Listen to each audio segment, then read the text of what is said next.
Hi, Sofa King Drunk back again in Kitchen of Dreams with yet another attempt of a beer review. One I go review just now is one from LIDL's. It's Hatherwood Porter. Dark, sleek and malted. 5 on a Richter scale. I have seen the Hatherwood brand before but never ever tried it. But then I did last week when I was in picking up a few beers. I thought, do you know what, there's a porter. I'm going to have a go because it is my kind of favourite style of beer. So let's get the old BB Barfly out. Man, I've not used that since probably last week. So anyway, here's a bottle of Crown. Porter. It's quite smart that actually. So let's get it in. Nice big 500ml bottle. A lot of breweries don't put their stuff into 500ml anymore. It's good to see that there's still something to it. I know this is brewed probably for LIDL's. Hatherwood, I don't know who they are. They may be a sort of like someone in disguise. So anyway, it actually looks quite good in the glass. It's been out of the fridge now for a good half hour or so. Looks quite, well, looks not bad. Looks bad in my wee sort of Guinness snifter. Let's go in for a nose, see what it's got.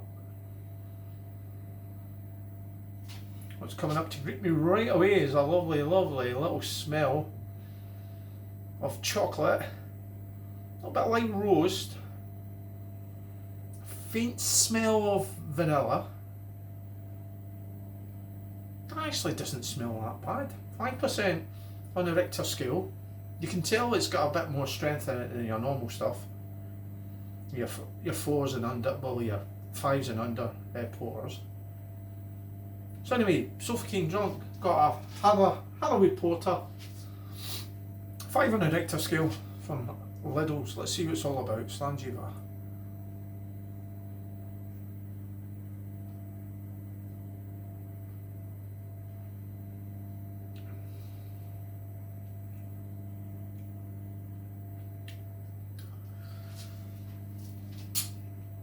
Well, see, to be honest with you, I've drank worse. Sort of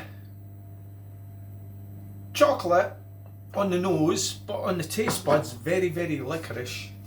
Almost like a blackcurrant licorice type glide over the tongue. A little bit of vanilla. There's a little bit of bitterness as well, which is nice. I quite like that in a porter anyway. That little bit of back end bitterness. It's got a nice body to it as well for a 5% beer. Which you would expect anyway. A Hatherwood, I've never heard of them, to be honest with you. Tell me, are they someone else in disguise brewing exclusively for your LIDL's, your budget supermarkets? I don't know, maybe they are a brewery in their own right and LIDL's have just snapped up their beers. But to be honest with you, this is actually not that bad.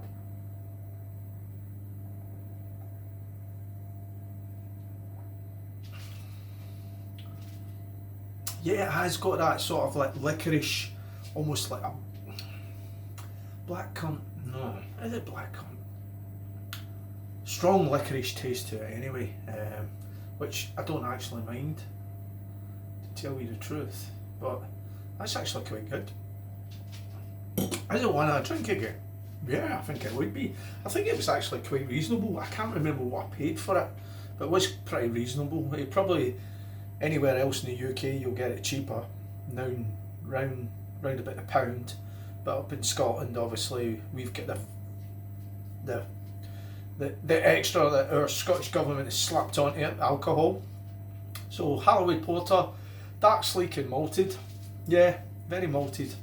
Nice strong heavy taste. It reminds me of the old men beers years ago, dark heavy malt, that kind of good strong backbone maltiness through the beer.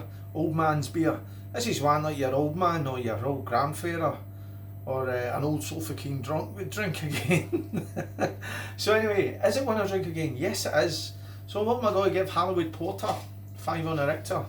I'm going to give that a Sofa King Drunk rating of, I'm going to give that a 7.5 out of 10.